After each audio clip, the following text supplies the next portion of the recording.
የአርሰናል እና የኖርዌይ ብሔራዊ ቡድን የአምበልነትን ሚና እየተወጣ የሚገኘው ማርቲን ኦዴጋርድ በአርሰናል እስከ ሚድ ኖቬምበር ድረስ ወደ ሜዳ እንደማይመለስ ይፋ ተደርጓል። ይህም ማለት አርሰናል በእንግሊዝ ፕሪምየር ሊግ 4 መርሃ ግብሮች እንዲሁም ደግሞ በአውሮፓ ሻምፒዮንስ ሊግ መርሃ ግብሮች በሚያደርጋቸው ሁለት ጨዋታዎች ላይ ይሄኛው ኖርዌዊው የቡድኑ ሁነኛ የሚባለው ሰው በሜዳ ውስጥ የማንመለከተው ተጫዋች መሆኑ ይፋ ተደርጓል። ይህም ማለት አርሰናል የመጀመሪያውን ጨዋታ ከኢንተርናሽናል ብሬክ መልስ ሲመለስ የሚያደርገው ከፉልሃም ጋር ጨዋታውን ያከናውናል። በዚህ ጨዋታ ላይ ከማንመለከታቸው ሰዎች መካከል አንዱ እንደሚሆን ተረጋግጧል። ይህ ብቻ አይደለም፣ እንዲሁ ደግሞ አርሰናል በአውሮፓ ቻምፒዮንስ ሊግ ከስላቪያ ፕራ እንዲሁም ደግሞ ከአትሌቲኮ ዲ ማድሪድ ጋር በሚያደርጋቸው መርሃ ግብሮች የዚህን ተጫዋች ግልጋሎት እንደማያገኝ በአርሰናል በኩል ሜዲካል ስታፉ ሪፖርቱን ይፋ ካደረገ በኋላ ይህንን አስተውለናል። ለአርሰናል ጥሩም ያልሆኑ ጥሩም ነገሮች ደግሞ ይዞ መምጣት የሚችል ጉዳይ ይመስለኛል። ጥሩ የሚሆነው ነገር በቅርብ ጊዜ አርሰናል የአማካይ ስፍራ ተጫዋቾችን ባጣባቸው ቅጽበቶች በርከት ያሉ አማራጮችን መጠቀም የሚችል ቡድን መሆኑን ያስተዋልንበት ነበር። ለምሳሌ ስታም ጋር በነበረው ጨዋታ እንደምታስተውሉት የሚኬል አርቴታ ቡድን ልክ ማርቲን ኦዴጋርድ ከመውጣቱ በፊት ኦዴጋርድ፣ ዴክላን ራይስ እና ኤቤርቺ ኤዜን ነበረ በቋሚነት ሶስት አማካዮች መጠቀም በፈለገበት ሰዓት ላይ ቡድኑ ያንን አማራጭ ተጠቅሞ በመጀመሪያው ላይናፕ ይዟቸው የገቡትን ተጫዋቾች ስትመለከቱ ኦፍኮርስ የሚኬል አርቴታ ቡድን ያለው የቡድን ጥልቀት በጣም ሰፋ ያለ በመሆኑ ምክንያት የዛን ያህል ችግር ውስጥ የሚገባ ቡድን አለመሆኑን ደግሞ ትመለከታላችሁ። ኢቨን ከቀያሪዎቹ እንኳን ስታያቸው አንዳንዶቹ ላይክ ቱ ላይክ አንዳንዶቹ ላይክ ቱ ላይክ እንኳን አይደሉም ብለን እንኳን ብናስብ የዛን ያህል በቡድኑ በኩል ፍራስትሬት እንዲያደርጉም ጭምር የሚያስገድዱ ቅያሪዎች ናቸው ብለን ደግሞ በማናምነው መልኩ የቡድኑ ጥንካሬም በደንብ ልናነሳ እንችላለን።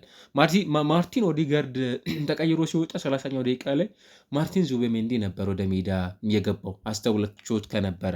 ከዛ በኋላ ሙሉ ለሙሉ የአርሰናል የጌም ፕላን መጀመሪያ ከነበረው ሙሉ ለሙሉ ተቀይሮ ያስተዋል ነው እንደነበር ይታወሳል። ዴክላን ራይስ በተቻለ መጠን ቦክስ ቱ ቦክስ መሆን የሚችል ኤቨርቼዜ ደግሞ በተደጋጋሚ ራሱ ማርቲን ኦዴጋርድ የተጋጣሚ ሳጥን ውስጥ ኢንቮልቭ ያደርግ የነበረበትን እንቅስቃሴ ተገድቦ የነበረ ቢሆንም ያኛው ደግሞ ከሱ መውጣት በኋላ ይበልጥ የተጋጣሚ ሳጥን ውስጥ የመገኘት እድሎችን ሲሰጥ ነበር። ለምሳሌ ዲዩፍ በሚገኙበት ኪልማን ደግሞ ሌላኛውን መስመርም ጭምር ሲጠቀም የነበረበትን ቅጽበት ስታስተውሉ ሚኬል አርቴታ ቡድን ይህንን ተጫዋች በማጣቱ የዛን ያህል ጉዳት ውስጥ ላይ ገባ ደግሞ ይችላል።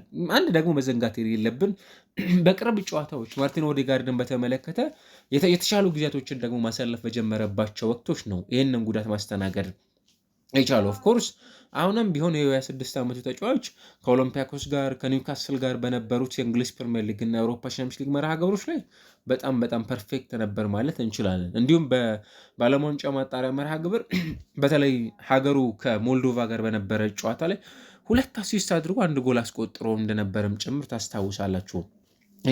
የብቃቱ ወደ ጥሩ ኮንሲስተንት እየመጣ በነበረበት ሰዓት ላይ ስለሆነ ይህንን አይነት ጉዳት ያስተናገደው ምናልባት ስሜት የሚረብሽ ተጫዋች ወደ ጥሩ ሙድ እየመጣ በነበረበት ሰዓት ላይ ደግሞ ያስተናገደው ጉዳት ጥሩ አለመሆኑንም ጭምር እንደ ቡድንም እንደ እግር ኳስ ተመልካችም ጭምር ስታዩት ብዙም ስሜት የማይሰጥ መሆኑንም ደግሞ የተመለከትንበት ቅጽበት እንደነበረ ይታወሳል።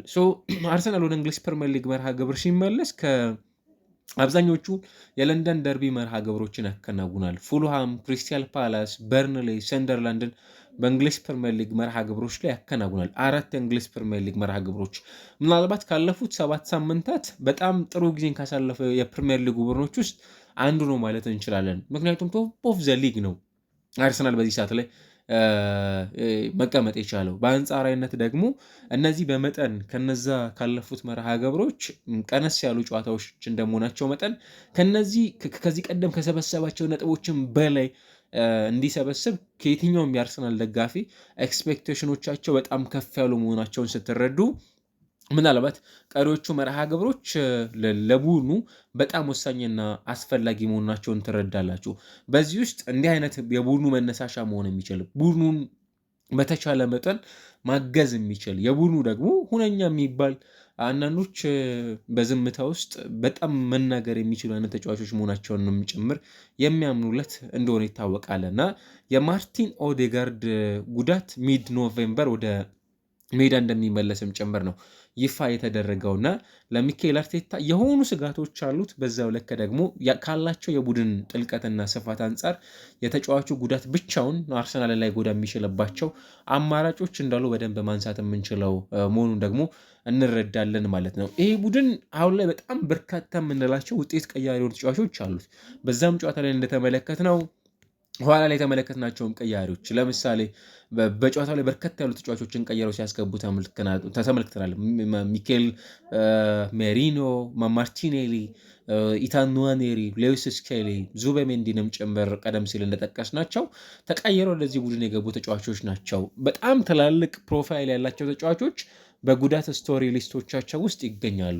ኢንካፔ፣ ሄሱስ፣ ሃቨርት፣ ማዶኬ አሁን ራሱ እያነሳን የምንገኘው ማርቲን ኦዴጋርድ። ነገር ግን እነዚህ ሁሉ ተጫዋቾች ባሉበት ቡድን ውስጥ የዛን ያህል የሚያሰጋ የሌለው እና በስኳድ ሮቴሽን ደግሞ ይበልጥ ስኬታማ መሆን የሚችል ቡድን የመሆን እድልንም ጭምር እንዳለው የምንጠቅስለትን የሚኬል አርቴታን ቡድን እንመለከታለን ማለት ነው። የእንግሊዝ ፕሪሚየር ሊግ ካለፉት ዓመታት አንጻር ከተመለከት ነው በጣም ፉክክር የሚበዛበት እና ለተመልካቾች በጣም የሚስብ የእግር ኳስ ውድድር የመመልከት እድል እንዳለ ዘንድሮ ይነሳል።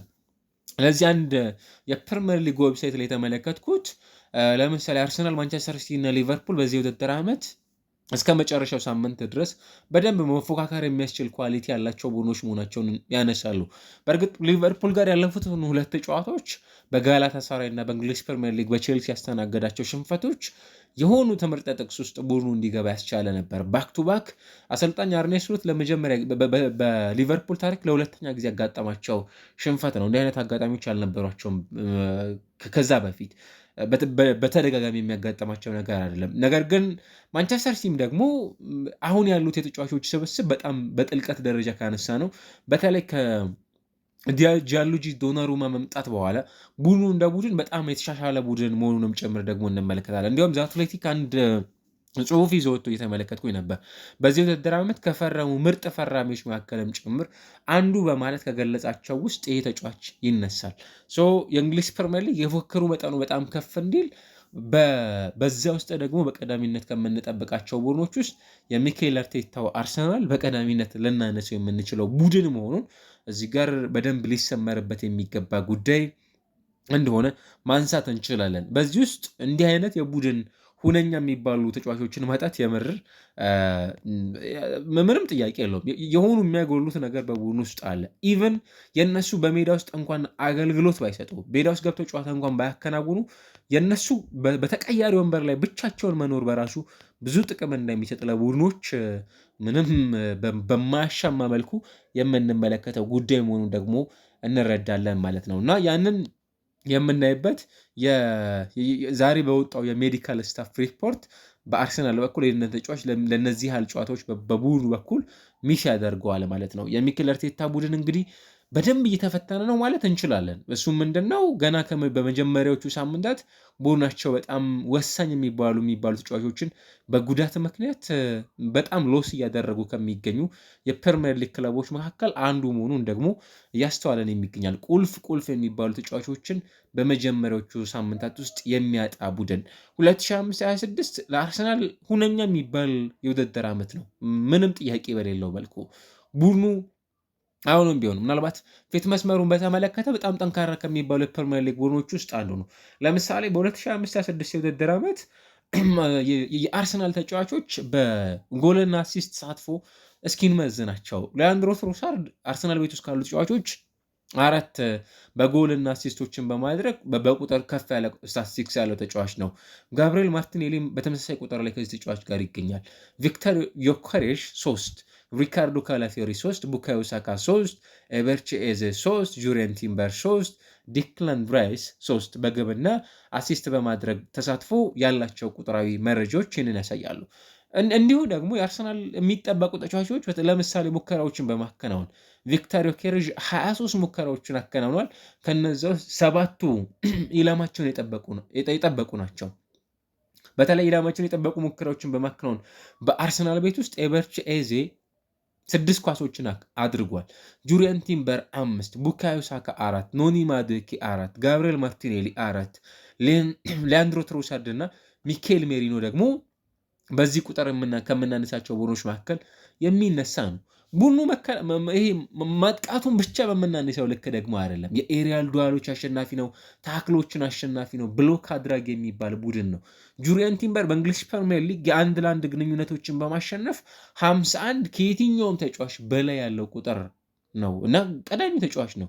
ከዛ ጋብሪኤል ማጋሌዥ 46፣ ማርቲን ዙቤሜንዲ አንድ ዲፌንሲቭ የዲፕሎይንግ ሚድፊልደር ወይም የዲፌንሲቭ ሚድፊልደር ተጫዋች ሊያደርገው የሚችለውን አይነት ስታቲስቲክስ ያለው ተጫዋች ነው ማለት እንችላለን።